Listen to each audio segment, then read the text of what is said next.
Willow Lane had a way of becoming quieter than other streets. Not suddenly, not dramatically, but gradually, as if the night itself was lowering its voice. By the time the clock reached 10, the houses settled into stillness. Porch lights clicked off one by one. Windows dimmed. Curtains were drawn gently, without hurry. Cars passed less often. Footsteps disappeared, and the lane rested. The air carried the faint scent of old trees and cooling pavement. Somewhere far away, a train horn sighed. Closer still, crickets began their slow, patient song. Willow Lane was ready to sleep, all except one house. At the end of Willow Lane stood the corner house. It was painted a faded shade of blue, not bright, not cheerful, but calm, the kind of blue that looked softer at night. No one could remember when it had last been repainted.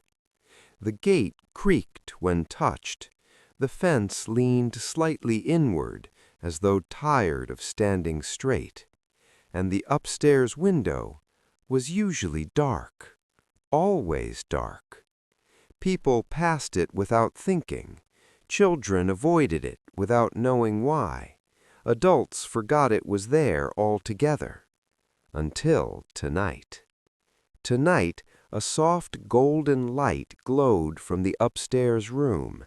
Steady, unflickering, as if someone had turned it on and meant to keep it on. Emma noticed the light by accident.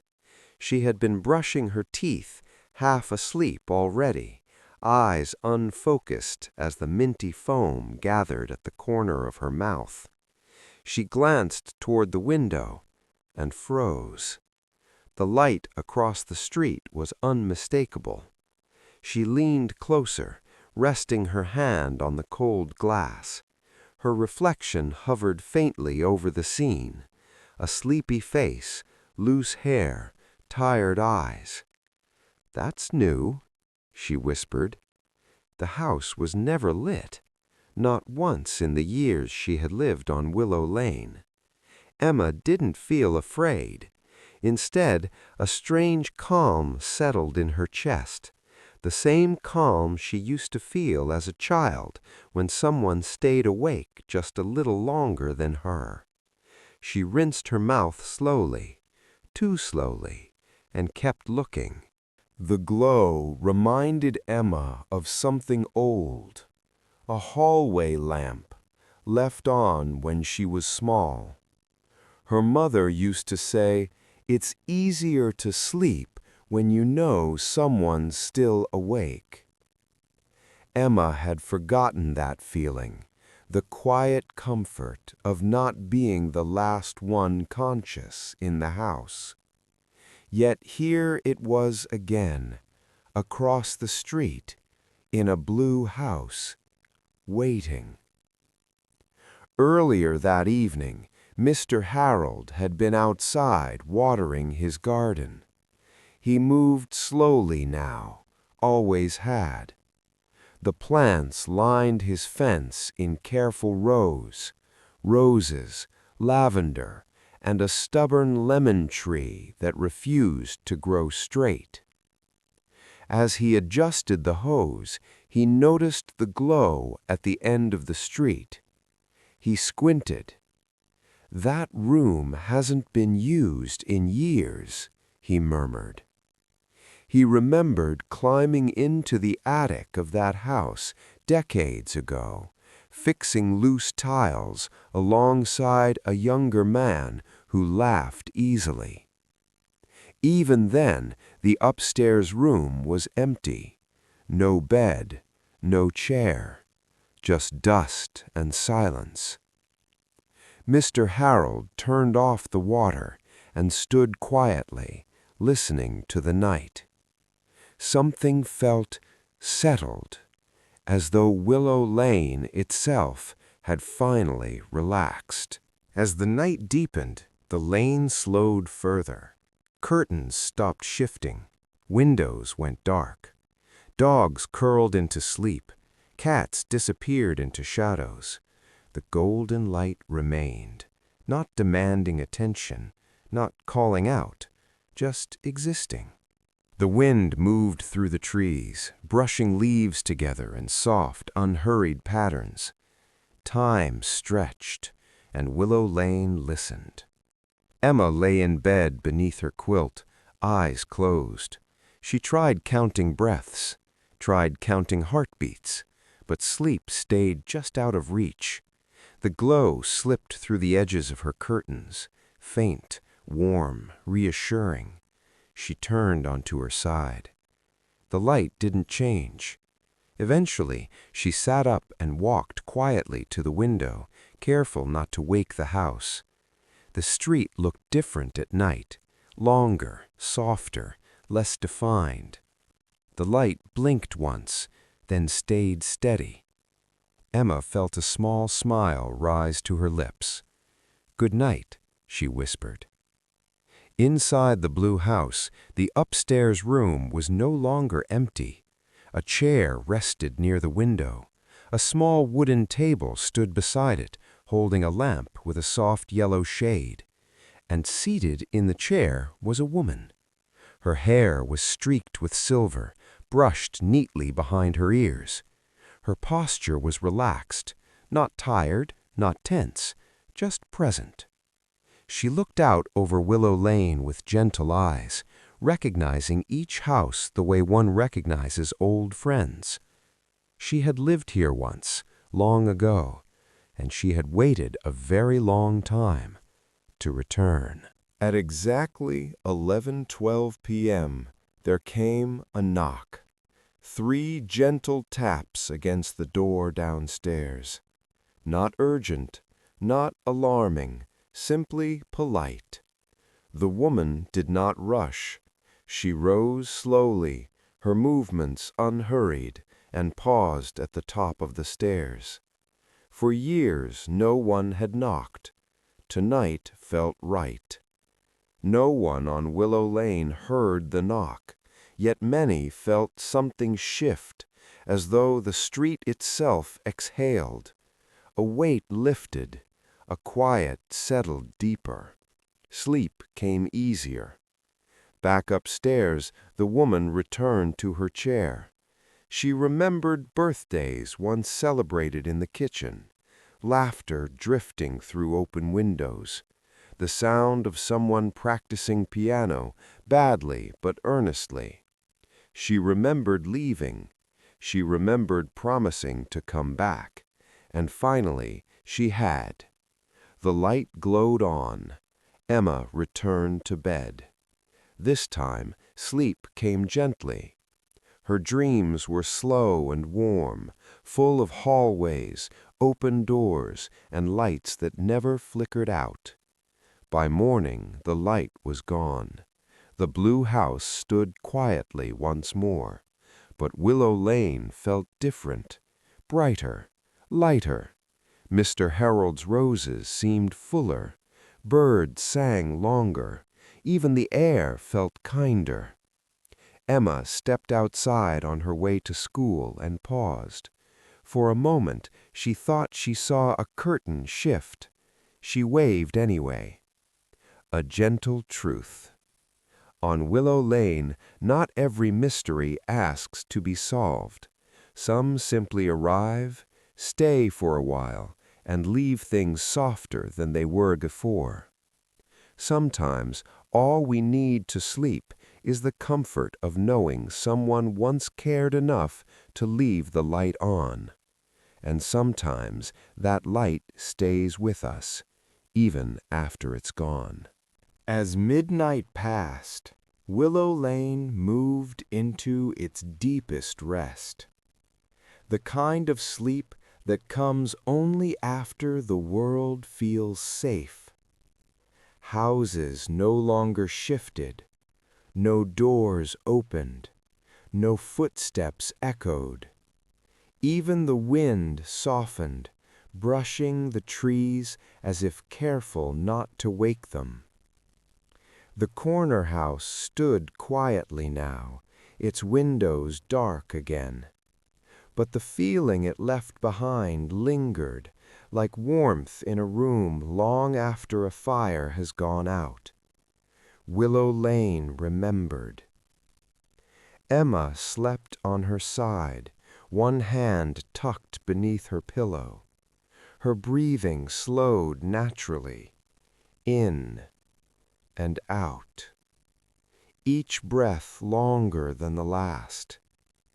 In her dreams, she walked down Willow Lane the way it looked years ago, brighter, gentler, unchanged by time.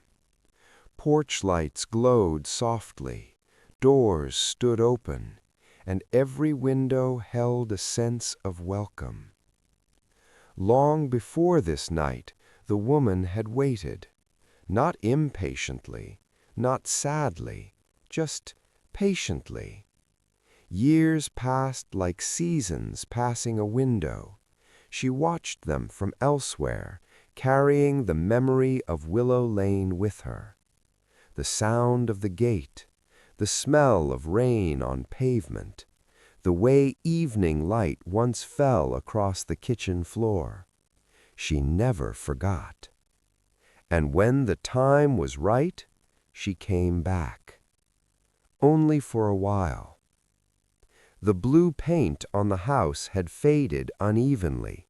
Some places were lighter, some darker. It held the marks of weather, sun, and years of silence. But beneath it all, the house remained strong. Houses, like people, remembered who loved them, and Willow Lane had loved this one. Mr. Harold slept deeply that night. He dreamed of younger hands and stronger backs, of laughter carried through open windows, of fixing roofs without aching knees. In his dream, the blue house was full again, and someone inside waved at him. He waved back. Between midnight and morning, time loosened its grip. Minutes stretched, seconds softened. The world did not rush. Somewhere an owl called once, then fell silent. The stars held their places without moving, and Willow Lane rested inside the moment. Even though the room was empty again, the chair upstairs remained, not physically, but in memory, as if the idea of sitting and watching was enough, as if the house itself had learned how to wait. On Willow Lane, comfort came in small, repeated ways, the same tree shadows, the same fence lines, the same gentle curve of the road. Night after night, these things stayed, and because they stayed, people slept. Emma shifted slightly beneath her quilt. Her dreams slowed. She dreamed of lights that never went out, not bright lights, not blinding ones, just enough to see by, just enough to feel safe. If Willow Lane could breathe, this would be the moment.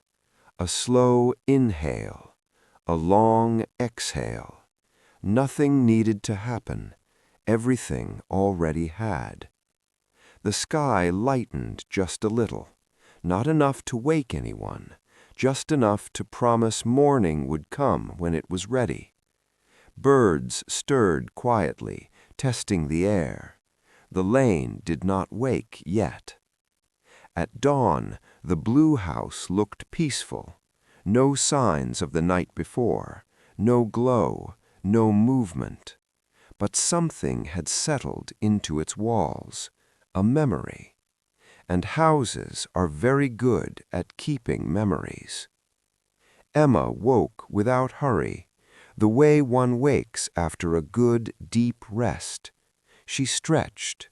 She smiled. She didn't know why. Some nights leave their kindness behind.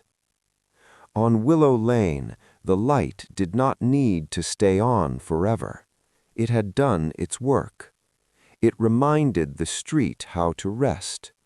It reminded people how to feel held. And even now, as the night fades and your breathing slows, that warmth remains. Nothing else needs to happen. You are safe. The street is quiet. The light has been left on long enough. The clock in the kitchen still read 2:41 a.m. It had read the same time the last 3 times I checked. At first, I thought the battery had died, and that would have made sense. Everything else in the house was old enough to fail quietly. But the second hand was moving, slowly, faithfully. Tick, tick, tick. I stood in the doorway between the kitchen and the hallway, barefoot on the cold floor, listening to the house breathe. Not metaphorically, actually breathe. The soft expansion of wood, the low sigh of pipes cooling behind the walls, the faint pressure change that came and went like a sleeping chest. Willow Lane never slept all at once. It took turns. I tried to sit. The chair felt unfamiliar beneath me, like it belonged to a different house that only resembled mine. The table had a small scratch near the edge, one I didn't remember making, and I traced it with my finger slowly to ground myself. The scratch felt deeper than it looked. I stopped touching it. From the living room came a sound I hadn't heard before. Not loud, not sharp. A shift, like weight being adjusted carefully. I didn't look right away. I waited, counting my breaths the way the doctor once told me to during a panic attack. In, out. The sound didn't repeat. That was worse. When I finally leaned forward enough to see into the living room, nothing had changed. The sofa sat where it always did. The lamp remained off. The curtains hung perfectly still, even though the window behind them was slightly open. I was certain I had closed it earlier. Certain, but not confident. Confidence had been leaving me in small pieces since moving to Willow Lane. I checked my phone. No notifications, no missed calls, no signal fluctuations. The time on the screen read 2:41 a.m., same as the clock. For a moment, a dangerous one, I wondered if I had already checked my phone and simply forgotten. That thought stayed with me longer than it should have. The hallway felt longer when I walked at this time. Not physically longer. I didn't bump into anything unexpected, but heavier. Each step felt like it required agreement from the floor. The guest bedroom door stood open. It hadn't before. I paused beside it, listening. Nothing. Inside, the room looked untouched. Bed neatly made, curtains drawn, no smell, no temperature difference. Still, I didn't cross the threshold. I had learned something important about Willow Lane. If a room felt like it was waiting for you, it was. I returned to the kitchen. The clock still read 2:41 a.m. This time, the ticking sounded louder. I don't know how long I stood there, staring at the clock, trying to will it forward, trying to remember what I had done between the last time I checked and now. My memory felt smudged, not erased, just handled too often. That's when I noticed the reflection in the microwave door. It wasn't wrong enough to be alarming. That's why it worked. My reflection stood where it should have been, shoulders slightly slouched, hair unkempt, eyes tired. But it didn't move when I moved my hand. Not immediately. There was a delay, less than a second, enough. I lowered my hand. The reflection followed, late. I stepped back. So did it. Perfectly, precisely, patiently. I turned away before I could see if it smiled. The house shifted again, this time closer, from the hallway. I didn't go back to bed. I stayed in the kitchen until the clock finally changed, not to 2:42, to 3:17 a.m., all at once. And somewhere in the house, something exhaled, relieved. Morning arrived without ceremony. No birds, no sunlight pouring through windows, just a gradual softening of shadows. The clock worked normally again. That bothered me more than if it hadn't. I found the hallway scuff mark near the guest room later that morning. A faint line on the floor, curved slightly, like something had been dragged carefully rather than forced. I knelt beside it, tracing the mark without touching it. It led toward my bedroom, stopped just short of the door. I don't remember sleeping. I don't remember waking. I only remember being in the bed when I noticed the ceiling fan was off, even though I always left it running. Outside, Willow Lane looked ordinary. That was its most convincing feature. Neighbors waved. Cars passed. Someone laughed 2 houses down. But the houses felt closer together than before, as if the street had gently folded inward overnight. I tried to leave. That was my mistake. The car started fine. The radio worked. The mirrors were properly adjusted. But when I reached the end of Willow Lane, the stop sign looked wrong, weathered in a way the rest of the street wasn't. Older, as though it had been there long before the road. I slowed, then stopped. The street behind me looked longer than it should have. I turned around anyway and drove back home. Inside, the air felt settled, satisfied. I made tea I didn't drink, sat in a chair I didn't remember pulling out, watched dust move in the sunlight like it had somewhere important to be. That's when I realized something else. The house was no longer watching me. It was remembering me. That evening, I found a photograph in the hallway drawer. I don't own many printed photos. This one was old, faded. It showed Willow Lane, my house, and someone standing in the front window. Someone who looked like me, but dressed slightly out of time. The back of the photo had a date written in careful handwriting.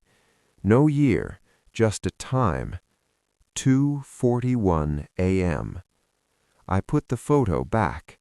I didn't tear it up, didn't throw it away. Willow Lane doesn't like it when you reject its gifts. That night, as I lay in bed, listening to the house settle into its familiar rhythms, I understood something clearly for the first time. I wasn't trapped here, not exactly. I was being kept. And whatever had been here before me, whatever had stood in that window, had simply reached the end of its usefulness. The ceiling fan turned on by itself, slow, steady, and somewhere down the hall, a door opened just enough to let the house breathe again. After midnight, Willow Lane settles into a deeper kind of quiet. Not the quiet of evening when people are still aware of time, still listening for sounds. This is a softer quiet, one that arrives when the world no longer expects anything to happen. The street lies gently beneath the sky, resting without effort. The road does not shine, it absorbs the moonlight instead, holding it faintly, as if the night has pressed its palm against the pavement and left warmth behind. The houses remain still. Their shapes are familiar, even in the dark, outlines remembered rather than seen. Roofs curve softly, windows reflect nothing but night. Doors do not shift, curtains do not move. Nothing is waiting. The blue house at the corner stands exactly as it has for hours now. No light shines from the upstairs window, no movement passes behind the glass, and yet the house does not feel empty. It feels settled, like a place that has finished remembering and no longer needs to speak. Air moves slowly on Willow Lane, not enough to stir the leaves, only enough to remind them that night continues. The trees lean comfortably, branches resting in their own shadows. The fence lines stretch quietly from yard to yard, unbroken and patient. Somewhere in the distance a sound might exist, but by the time it reaches the lane, it has already softened into nothing. Even the idea of noise seems too heavy for this hour. Inside one of the houses, Emma sleeps. Her breathing is even now, slow, unmeasured. Each breath arrives on its own and leaves just as gently. Her body has settled into the mattress in that way that only happens after true rest begins. Her dreams no longer form pictures, they are sensations instead, a feeling of warmth, a sense of safety, a quiet awareness that nothing needs her attention. She turns slightly, not waking, not stirring fully. The night adjusts around her without protest. Willow Lane continues to rest. Time stretches, but no one notices. Minutes pass unnoticed. Seconds lose their edges. The space between moments becomes more important than the moments themselves. This is the hour when the street stops listening. Nothing needs to be monitored, nothing needs to be remembered. The past has already settled, and the morning has not yet arrived. The blue house remains still, holding its place at the corner. The paint, faded by years of sun and rain, looks softer in the dark. The windows reflect only the quiet sky. The house stands as it always has, not asking to be understood. If Willow Lane could breathe, this would be its longest, slowest breath, a gentle inhale that lasts and lasts and then releases without sound. The night holds everything easily, and sleep continues, deepening on its own. Somewhere far above Willow Lane, the night begins to change, not in a way that can be seen, but in a way that can be felt. The darkness loosens its hold slightly, just enough to allow the idea of morning to exist without arriving yet. The sky softens. Stars fade quietly, one by one, without drawing attention to themselves. They do not disappear all at once. They simply step back, making room. Willow Lane remains asleep. The houses do not notice the change. The trees do not react. The road stays exactly as it is, curved and familiar, resting in its place. The blue house at the corner looks peaceful in the early, unclaimed light. Its shape is unchanged. Its windows remain still. The night has left it gently, without disturbance. Inside the houses, sleep holds firm. Emma does not wake. Her breathing continues in its slow rhythm, unbroken and unhurried. Whatever the night has given her, it remains with her now, settled quietly beneath thought. The lane holds its shape as light begins to gather somewhere beyond it, not here yet, just nearby. Morning waits. It does not rush. It does not push. It understands that the night has one last kindness to offer, this final stretch of stillness where nothing shifts and nothing begins. Birds remain quiet. The air is cool but gentle. The space between houses feels wide and open, free of expectation. This is the moment before movement returns. But for now, everything is allowed to stay exactly as it is. The light that once glowed does not return. It no longer needs to.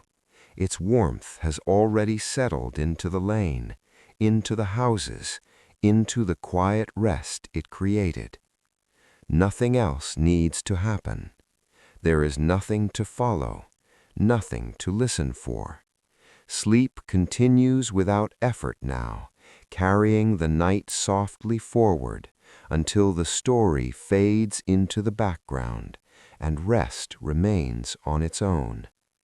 Willow Lane grows quieter still, and then, very gently, lets go.